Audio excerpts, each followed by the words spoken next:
Maya Chen's alarm clock buzzed at 5 in the morning, just like it had every day for the past 3 years. She rolled out of her small bed in the tiny apartment she shared with her younger brother Alex, trying not to make any noise.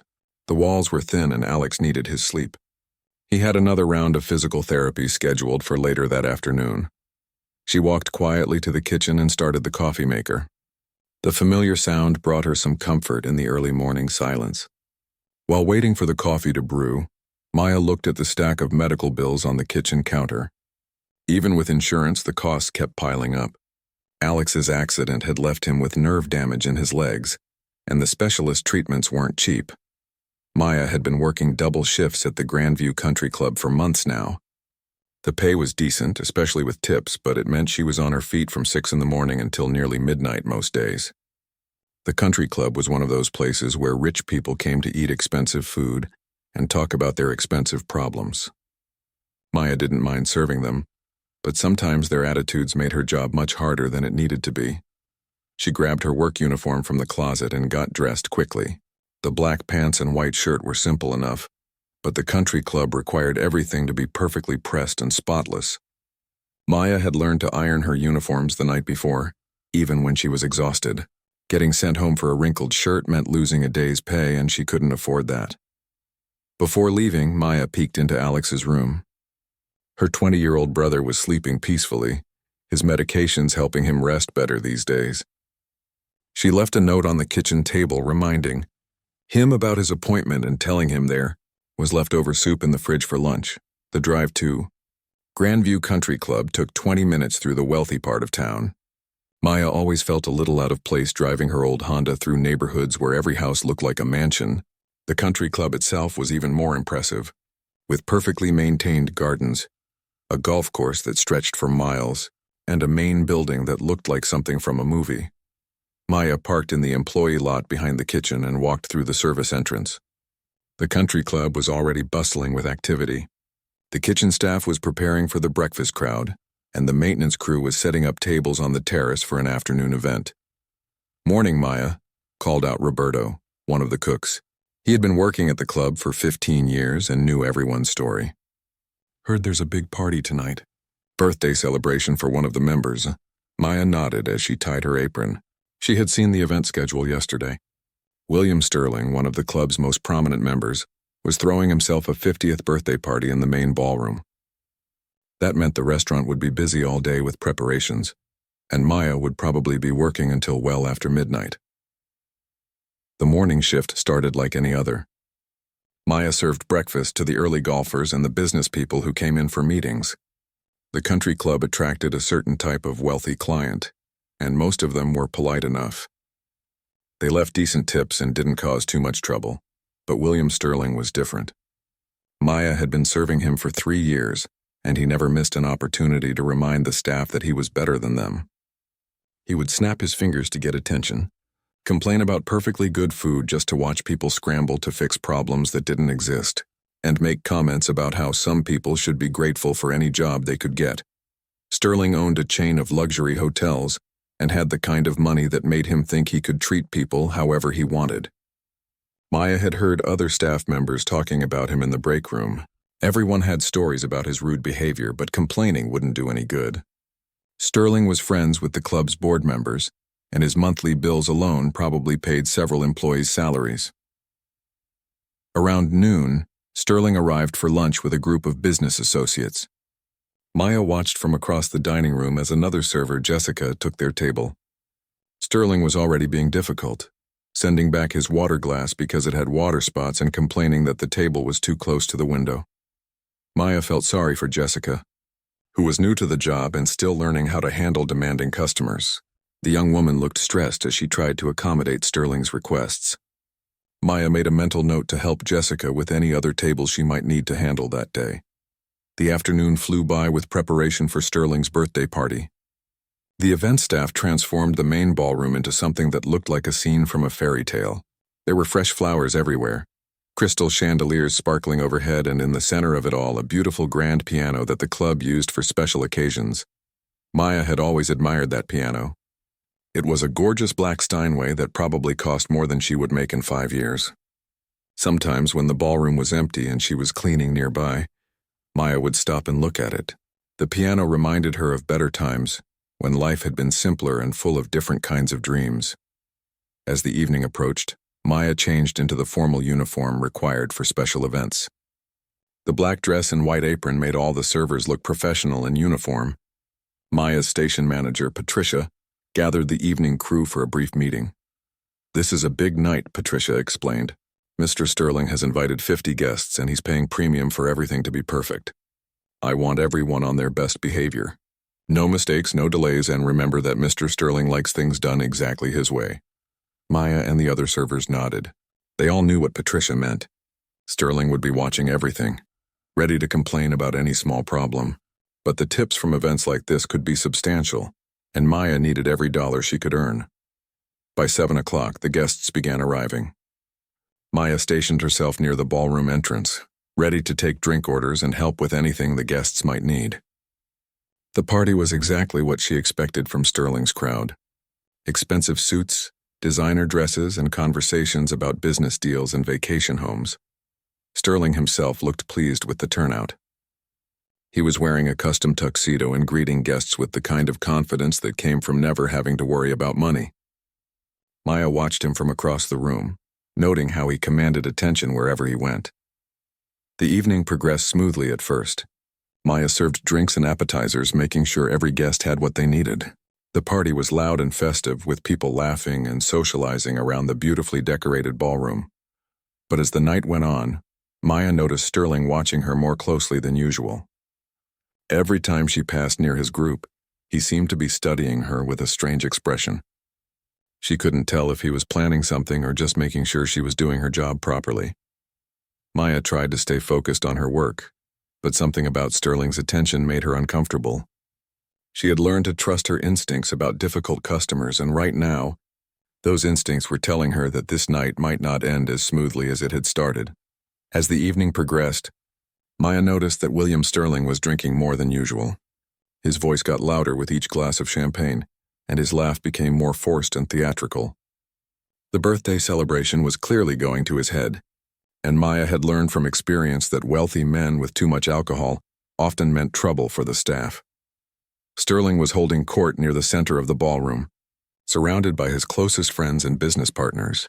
Maya recognized most of them from previous events at the club. There was Jonathan Hayes, who owned several car dealerships across the state, and Patricia Whitmore, whose family had made their fortune in banking 3 generations ago. These were people who had never worried about paying rent or choosing between groceries and medical bills. Maya was clearing empty glasses from a nearby table when she heard Sterling's voice boom across the room. "This party needs more entertainment," he announced, gesturing broadly with his champagne glass. "We've got all this fancy setting, but where's the culture? Where's the sophistication?" His friends laughed politely, the kind of laughter that wealthy people gave when they weren't sure if someone was being serious or not. Maya kept working, hoping to stay invisible, but she could feel the attention of the group shifting around the room as Sterling looked for something to amuse his guests. The ballroom had been decorated beautifully for the occasion. Fresh white roses adorned every table, and the crystal chandeliers cast a warm glow over everything. The grand piano sat in its usual spot near the far wall, its polished black surface reflecting the light like a mirror. Maya had always thought it looked lonely during parties, sitting there unused while people talked and laughed around it. Maya was arranging some empty plates on her tray when she realized she was humming softly to herself. It was something she did without thinking when she was nervous or trying to concentrate. The melody was from a piece her mother used to play, something classical and beautiful that had stuck in Maya's memory for years. She didn't even realize she was doing it until she noticed the sound of her own voice mixing with the party noise. Unfortunately, Sterling noticed too. "You," he called out suddenly, pointing directly at Maya. His voice carried easily across the ballroom, and several conversations stopped as people turned to see what was happening. "You there with the tray?" Maya felt her stomach drop. She had been hoping to make it through the entire evening without any direct interaction with Sterling. Beyond taking his drink orders, she walked toward him slowly, keeping her expression neutral and professional. "Yes, Mr. Sterling?" Maya asked quietly. "Is there something you need?"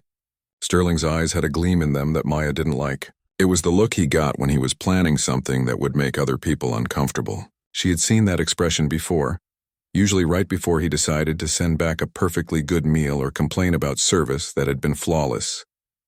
"I heard you humming over there," Sterling said loudly, making sure his friends could hear every word.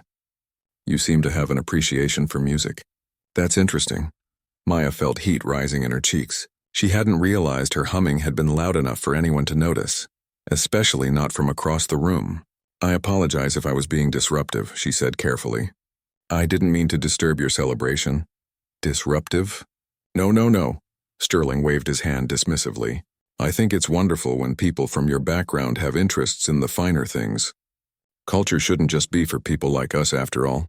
The way he said people like us made Maya's skin crawl. She could see his friends exchanging glances, some looking uncomfortable with the direction the conversation was heading, but none of them willing to intervene. Sterling took another sip of his champagne and gestured toward the grand piano. "Since you clearly have an interest in music, why don't you play something for us? I'm sure my guests would love to hear what kind of musical education someone in your position might have received."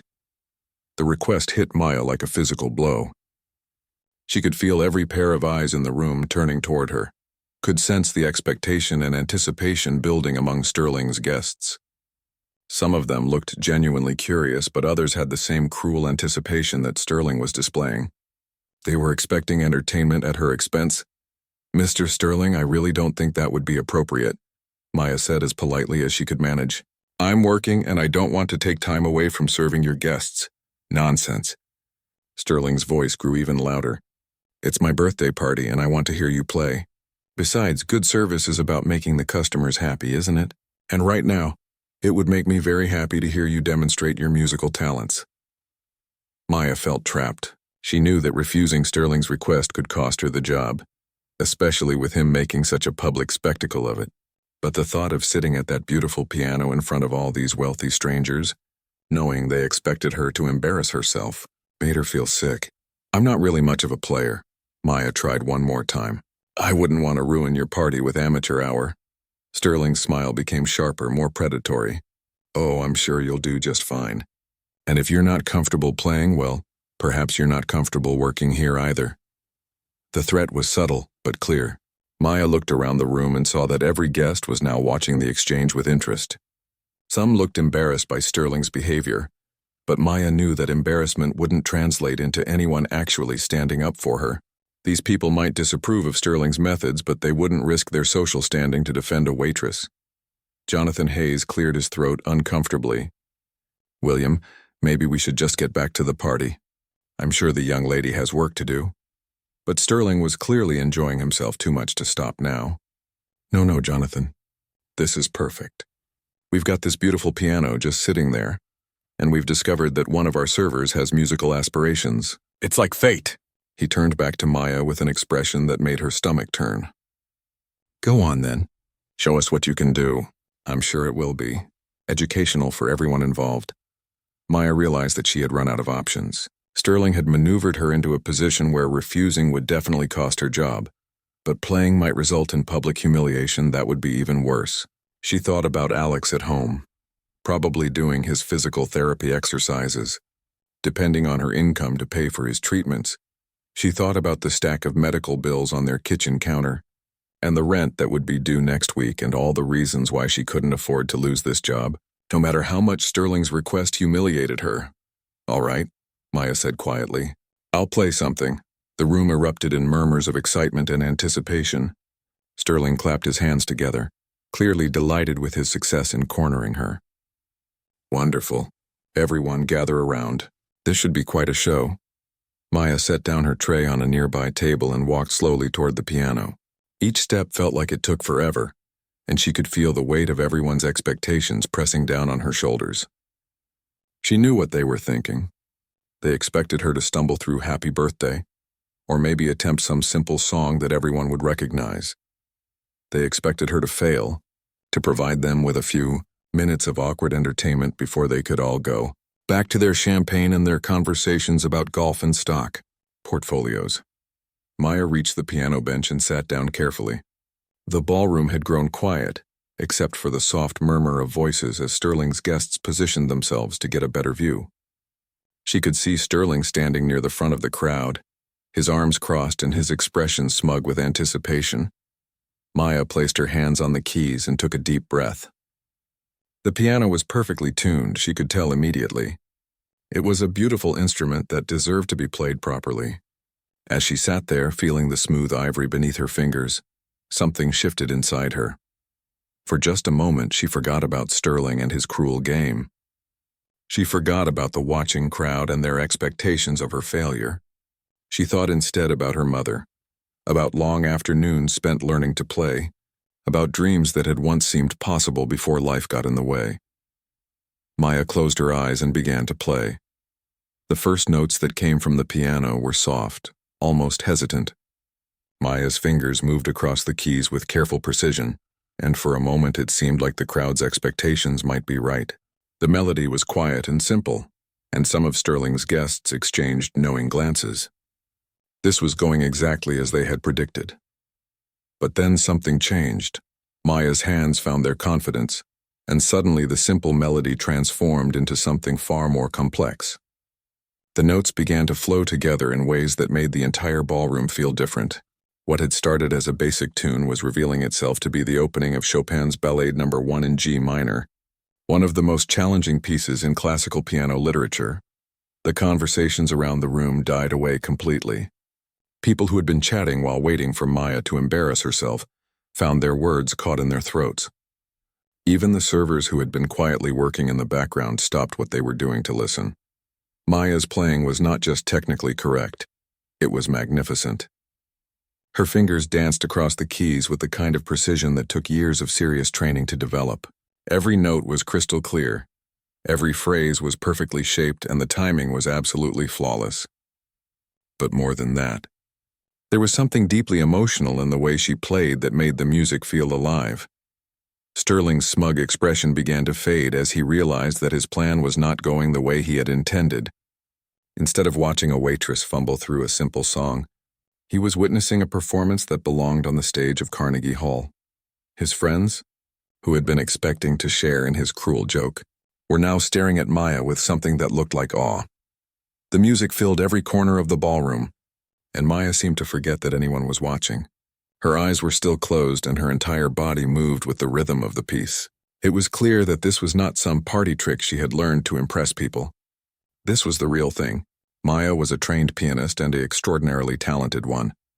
The ballad's opening theme gave way to more complex sections, and Maya handled each transition with effortless grace. Her left hand provided a rich, rolling accompaniment, while her right hand sang out the melody with a tone that was both powerful and delicate. The piece required incredible finger independence and coordination, techniques that amateur players spent years trying to master. Maya played as if she had been born to it. Patricia Whitmore, the banking heiress who had seen more than her share of cultural events, leaned toward Jonathan Hayes and whispered, "My God, where did she learn to play like that?" Her voice was filled with genuine amazement. Hayes just shook his head, equally stunned. He had season tickets to the symphony and had heard some of the world's best pianists perform. What he was hearing now would have been impressive coming from any of them. As the music continued, more details of Maya's skill became apparent. She wasn't just playing the notes correctly, she was interpreting the piece with the kind of musical understanding that came from deep study and natural talent. The way she shaped each phrase, the subtle changes in dynamics, the perfect timing of every pause, these were the marks of someone who truly understood the composer's eye. The ballroom's acoustics were perfect for the piano, and every nuance of Maya's performance carried clearly to every corner of the room. People found themselves holding their breath during the quiet passages and feeling their hearts race during the more dramatic sections. This wasn't background music for a party. This was art. Sterling looked around at his guests and saw his own shock reflected in their faces. His cruel joke had backfired spectacularly. Instead of humiliating Maya, he had given her a platform to reveal talents that put most of his wealthy friends to shame. The woman he had intended to embarrass was now the most impressive person in the room. Maya reached the middle section of the ballade, where the music becomes more introspective and lyrical. Her playing took on an almost conversational quality, as if she were telling a story through the keys. It was in these quieter moments that her emotional connection to the music became most apparent. There was something personal in the way she played, something that suggested this piece meant more to her than just a display of technical skill. Some of the guests had tears in their eyes. Mrs. Chen, an elderly woman who had been a piano teacher for 40 years before marrying into wealth, was openly crying. She recognized not just the difficulty of what Maya was playing, but the artistry with which she was playing it. This was the kind of performance that reminded people why they had fallen in love with music in the first place. The piece moved into its final section, where all the themes come together in a dramatic climax. Maya's hands flew across the keyboard with controlled power, building the intensity with each measure. The music filled the room with such force that it seemed to make the chandeliers vibrate. Yet even at its most powerful, every note remained clear and purposeful. Maya's face showed the concentration and joy of someone doing what they were born to do. The stress and humiliation of the evening had been replaced by something else entirely. For these few minutes, she wasn't a waitress being mocked by wealthy strangers. She was a musician, sharing something beautiful with anyone who was willing to listen. The final measures of the ballade approached, and Maya brought the piece to its conclusion with the same perfection she had maintained throughout. The last notes rang out in the ballroom and then faded into silence. For a long moment, nobody moved or spoke. The quiet was so complete that Maya could hear her own heartbeat. Then someone began to clap.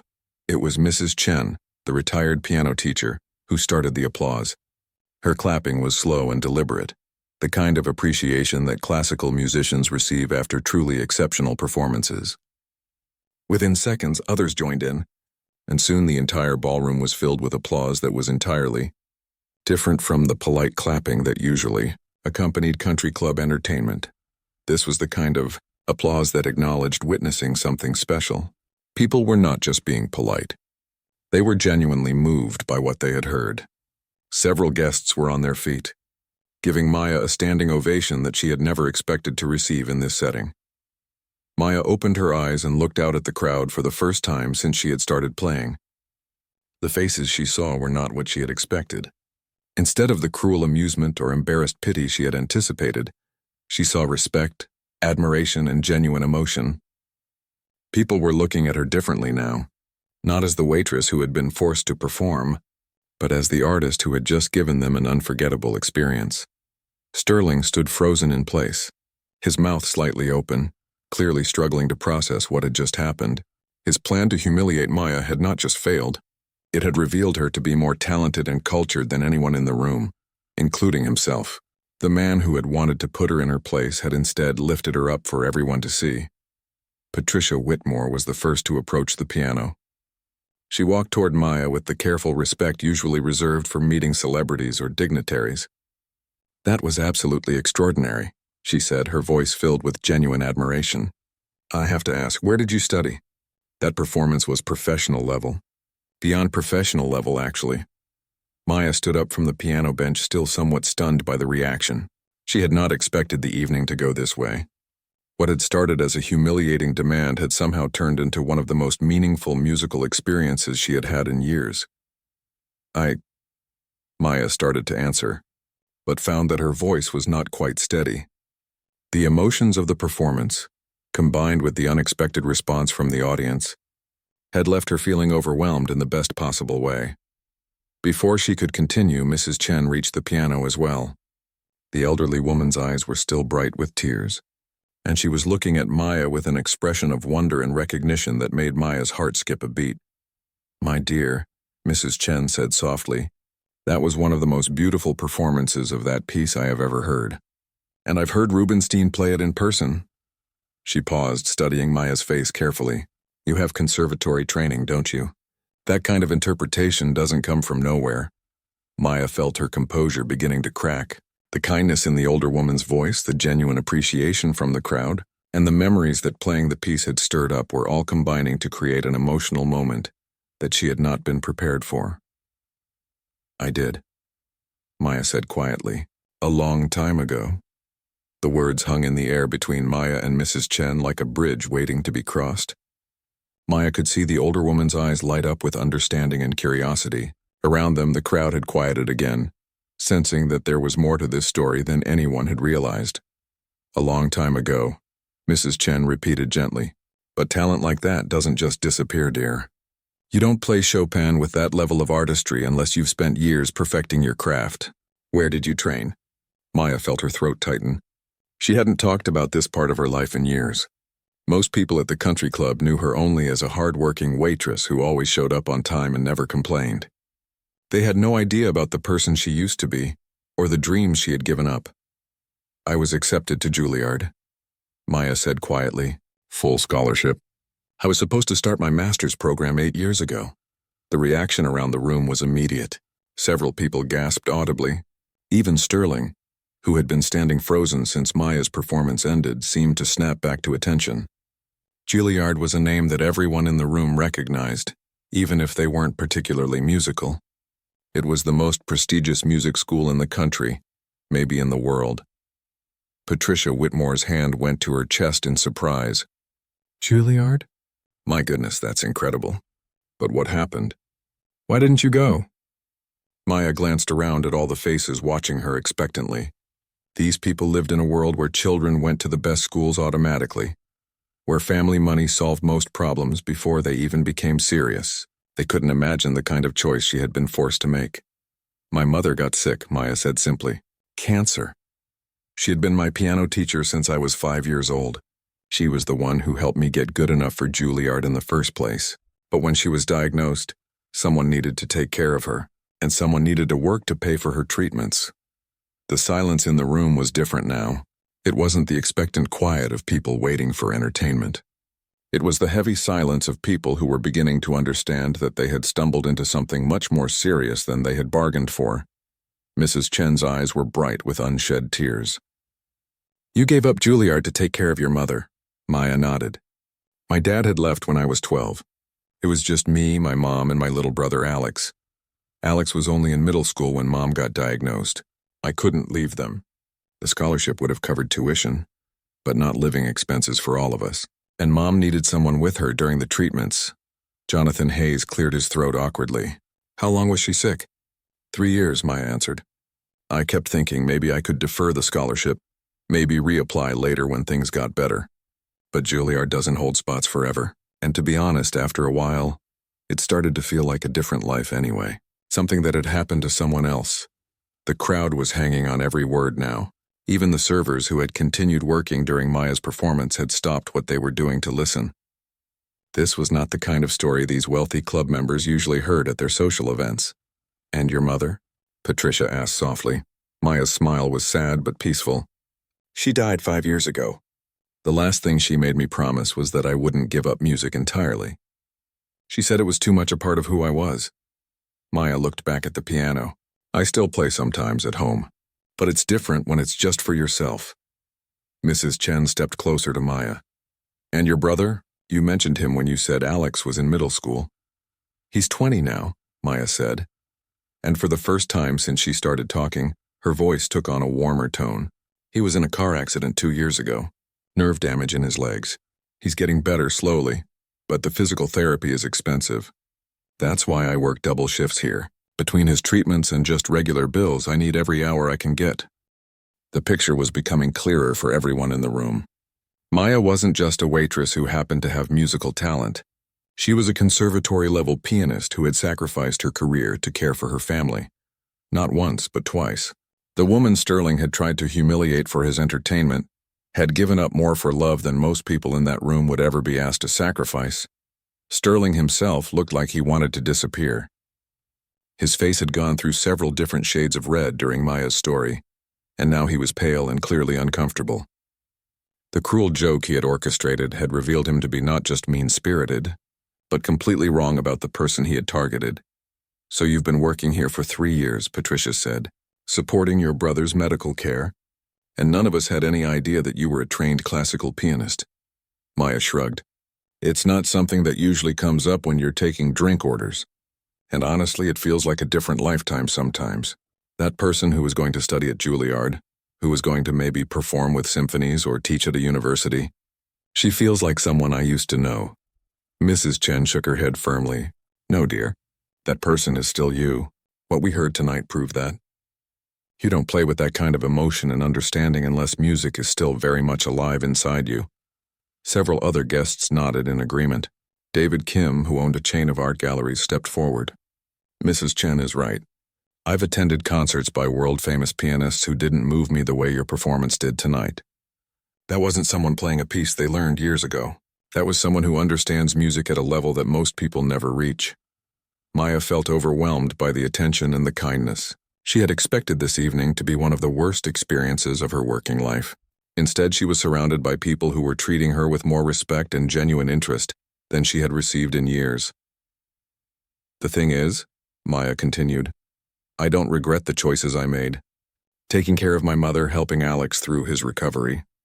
These were the right things to do. Music will always be part of my life, but family comes first. But it doesn't have to be either or, Mrs. Chen said thoughtfully. You know, I taught piano for 40 years before I retired. I've worked with hundreds of students, from children just starting out to adults returning to music after years away. What you have is rare. It's not something that should be hidden away just because life took you in a different direction. Patricia Whitmore nodded enthusiastically. Mrs. Chen is absolutely right. There have to be ways to bring music back into your life without abandoning your responsibilities to your brother. Around the room, other guests were beginning to murmur agreement. People were exchanging glances and having whispered conversations. Maya could sense that something was happening, but she wasn't sure what. Sterling, meanwhile, had been growing more and more uncomfortable as Maya's story unfolded. He had started the evening as the center of attention, the wealthy birthday boy surrounded by friends and admirers. Now he was the person who had tried to humiliate a woman who had sacrificed her dreams to care for her sick mother and disabled brother. The contrast between his privileged position and Maya's genuine struggles made him look petty and cruel. I think I owe you an apology, Sterling said suddenly. His voice was quieter than it had been all evening, and he looked genuinely ashamed. What I did tonight was wrong. I thought I was just having some fun, but I see now how inappropriate and hurtful it was. Maya looked at him with surprise. She had expected Sterling to be angry about how the evening had turned out, not apologetic. I mean it, Sterling continued. You have every right to be angry with me. What I put you through was inexcusable, no matter what my intentions were. Maya considered his words carefully. I appreciate the apology, Mr. Sterling, but to be honest, if you hadn't made me play tonight, these people never would have heard me. And I never would have had the chance to share something that means so much to me. The grace in her response made Sterling's behavior look even worse by comparison. Here was a woman who had every reason to be bitter about the way she had been treated, and instead she was finding a way to see something positive in the experience. Mrs. Chen smiled at Maya with obvious admiration. You know, dear, I have some connections in the music world. People who might be interested in hearing about a pianist with your abilities. There are opportunities out there for someone with your talent, even if they're not the same opportunities you would have had 8 years ago. Maya felt a flutter of something she hadn't experienced in a long time. It might have been hope. I don't know what I could do, Maya said honestly. I mean, I'd love to be more involved with music again, but I can't give up my job here. Alex still needs those medical treatments, and I have to be practical about money. Who says you'd have to give up anything? Patricia asked with a smile. Let us worry about finding you some options. The least we can do after witnessing a performance like that is help you figure out how to share your gift with more people. The weeks that followed Sterling's birthday party changed Maya's life in ways she never could have imagined. What had started as one of the most humiliating moments of her working life had somehow transformed into the beginning of something entirely new. The very next day after the party, Maya's phone started ringing. Mrs. Chen called first, then Patricia Whitmore, followed by several other guests who had been at the party. They weren't calling to complain about the service or ask her to work private events. They were calling with opportunities. Mrs. Chen had wasted no time in reaching out to her connections in the music world. She had called Dr. Lisa Rodriguez, the director of the local conservatory, and told her about Maya's performance. Dr. Rodriguez was initially skeptical. Former Juilliard scholarship recipients didn't usually end up working as waitresses, and extraordinary piano talent wasn't something you typically discovered at country club birthday parties. But Mrs. Chen was persuasive, and she had recorded part of Maya's performance on her phone. When Dr. Rodriguez heard the recording, her skepticism disappeared immediately. We need to meet with her, Dr. Rodriguez had told Mrs. Chen. If she plays like this consistently, we can definitely find a place for her here. Maya's first meeting with Dr. Rodriguez took place on a Tuesday afternoon during her break between shifts. She had been nervous about going to the conservatory. It had been 8 years since she had been in that kind of environment, surrounded by serious musicians and academic music professionals. But Dr. Rodriguez put her at ease immediately. She was a warm, practical woman who understood that life didn't always go according to plan, especially for musicians who came from families without money. "Mrs. Chen played me your recording," Dr. Rodriguez said as they sat in her office, "but I'd love to hear you play in person if you're comfortable with that." Maya played the same Chopin piece she had performed at Sterling's party, along with a Bach invention and a Mozart sonata movement. Dr. Rodriguez listened with the focused attention of someone who had spent decades evaluating musical talent. When Maya finished, Dr. Rodriguez was quiet for a long moment. "You know," she said finally, "I've heard a lot of pianists over the years. Students, faculty, visiting artists. What you have is unusual, not just technically but musically. There's a maturity in your playing that you can't teach. It comes from experience, from understanding what music means when life gets difficult." Dr. Rodriguez offered Maya something she hadn't dared to hope for. "We have an opening for a part-time piano instructor. It's not a full-time position, but it would let you start teaching while keeping your other work. The pay is decent, and more importantly, it would put you back in touch with serious music making." Maya felt tears welling up in her eyes. "I don't know what to say. I haven't taught before, not formally." "The best teachers are often people who have lived with music in the real world," Dr. Rodriguez replied. "Your students will learn more from you than just how to play the piano. They'll learn what it means to love music enough to hold on to it even when life tries to take it away." Meanwhile, word about Maya's story and her incredible talent was spreading beyond the people who had been at Sterling's party. Patricia Whitmore had connections throughout the city's cultural community, and she made sure the right people heard about what had happened that night. The story was compelling on several levels.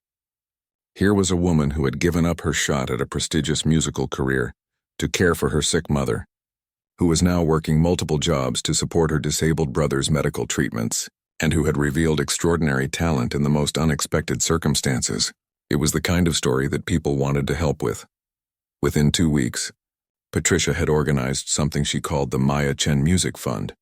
It started as conversations between friends who had been at the party, but it quickly grew into something larger. People were donating money specifically to help Maya's brother with his medical expenses, with the understanding that this would give Maya more flexibility to pursue teaching and performing opportunities. Maya learned about the fund when Patricia called her to a meeting at the country club. She arrived expecting to discuss possibly catering a small event, but instead she found herself sitting across from Patricia and 3 other women who had been at Sterling's party. "We've been busy," Patricia said with a smile, sliding a folder across the table to Maya. "Take a look at this." Maya opened the folder and found bank statements, donation records, and letters from people she had never met. The fund had already raised over $15,000, enough to cover Alex's physical therapy for the next year. "I don't understand," Maya said, staring at the numbers. "Why would people do this?" "Because what happened that night mattered to people," Patricia explained. "Everyone in that room saw something special, not just your playing but your character. The way you handled Sterling's behavior with such grace, the sacrifices you made for your family. It inspired people, and when people are inspired, they want to help." The fund continued to grow over the following weeks. Local newspapers picked up the story after someone recorded Maya playing at a small conservatory recital. The headline read, "From Country Club to Concert Hall, Local Woman's Musical Journey Inspires Community." The article brought in donations from people Maya had never met, along with invitations to perform at charity events and small concerts. But perhaps the most significant change wasn't financial. It was the way Maya began to think about herself and her relationship with music. For years, she had seen her musical training as something from her past, a dream that had been sacrificed for more important responsibilities. Now she was beginning to understand that music hadn't left her life. It had just been waiting for the right moment to emerge again. Alex noticed the change in his sister immediately. "You're humming again," he told her one afternoon as she helped him with his exercises. "I mean, you always hummed, but now it's different. You sound happy?" Maya realized he was right. The music that had once been a source of sadness, reminding her of dreams deferred, was becoming a source of joy again. Her teaching position at the conservatory was going well, and her students were responding to her passion for music with enthusiasm of their own. 6 months after Sterling's party, Maya performed her first official solo recital in over 8 years. The venue was the conservatory's main hall, and the audience was a mix of her new students, their families, music lovers from the community, and many of the people who had been at Sterling's party that night. Mrs. Chen sat in the front row, beaming with pride. Patricia Whitmore was there with her husband, along with several other people from the country club. Even Dr. Rodriguez had come, despite having heard Maya play dozens of times during lessons and rehearsals, but the most important person in the audience was Alex. His physical therapy had been so successful that he was walking without assistance for the first time since his accident. He had insisted on coming despite Maya's worries about him being tired. "Are you kidding?" Alex had said. "Do you think I'd miss hearing my sister play a real concert? I've been waiting for this for 8 years." Maya's recital program included the Chopin ballade that had started everything, along with pieces by Bach, Debussy, and Rachmaninoff. But she also included a piece that she had never performed publicly before, a composition her mother had written years ago, before her illness, that Maya had recently discovered in some old sheet music. Playing her mother's piece felt like bringing her full circle. The music contained echoes of all the afternoon lessons, all the encouragement, all the love that had first made Maya want to become a musician. As her fingers moved across the keys, Maya felt like she was having a conversation with her mother, sharing the news that the dreams they had worked toward together weren't lost after all. The audience's response was overwhelming. The standing ovation lasted for several minutes, and many people had tears in their eyes. But the moment that mattered most to Maya came afterward, when Alex made his way to the stage. "I'm so proud of you," he said, wrapping his sister in a tight hug. "Mom would be too." As Maya hugged her brother back, she thought about how different her life looked now compared to just 6 months ago. She was still working at the country club, but only part-time. Most of her days were now filled with teaching, practicing, and preparing for performances. The music fund had grown large enough to ensure Alex's continued treatment, and Maya was finally earning money doing something she loved. Sterling's cruel attempt to humiliate her had backfired in the most spectacular way imaginable. Instead of being diminished by the experience, Maya had been lifted up by a community that recognized her talent and valued her character. His moment of thoughtless cruelty had accidentally become the catalyst for Maya reclaiming the life she had thought was lost forever. Maya still saw Sterling occasionally at the country club. He always nodded politely when their paths crossed, but he never said much. She had heard through the club staff that he had resigned from the board of directors after several members expressed concerns about his behavior that night. His business partnerships had also suffered as word spread about how he had treated Maya. But Maya didn't take any satisfaction in Sterling's difficulties. She had learned that holding on to anger only hurt herself, and she had too many good things happening in her life to waste energy on resentment. Looking back, Maya realized that night had taught her something important about the difference between having a dream and living a dream. For years, she had thought her musical dreams were over because they hadn't taken the shape she had originally planned. But dreams, she now understood, were more flexible than that. They could adapt, grow, and find new ways to flourish, even after they seemed to have died. Standing on the conservatory stage after her recital, surrounded by people who had supported and believed in her, Maya felt something she hadn't experienced in years. She felt like she was exactly where she was supposed to be, doing exactly what she was meant to do. And for the first time in a very long time, the future looked full of possibilities.